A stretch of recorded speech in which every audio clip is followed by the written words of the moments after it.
Svi su odrasli, nekad bili djeca. Samo se nekolicina njih još uvijek toga sjeća.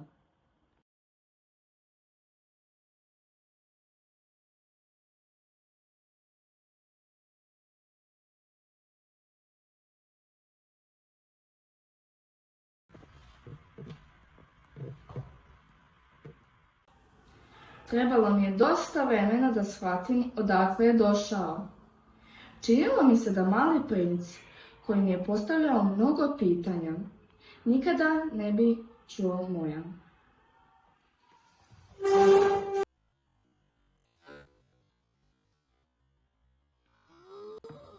Šta je ovo? Zašto si me zgnječila? Pa neću ti ja ništa. Jeste li vi stvarni? Stvarni smo onoliko koliko vjeruješ. Ja, teku nam vatre na snepu. Ajde da se slikamo. Ajde. Ja, goriš na slici. Ti si isto preljepa. Ja, Marko me ado na snepu. Šta da učinim? Blokaj ga, nemoj gadat. Iskreno. Hajde da se mi slikamo za vatrice, da pokažemo svima. Ajde. Preljepa si. I ti isto.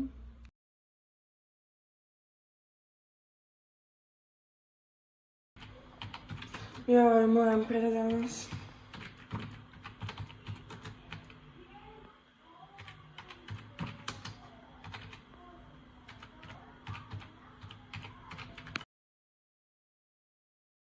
Jeste li vi stvarni?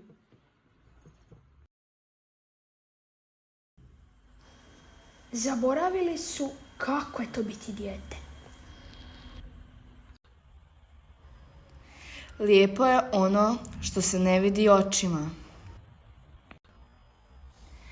Svijet je pun ljepote, ako ga gledamo s nježnošću.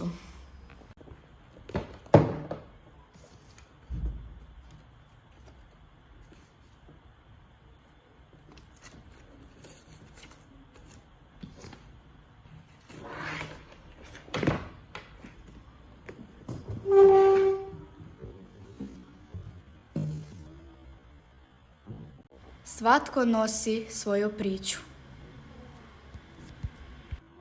Doviđenja. Doviđenja.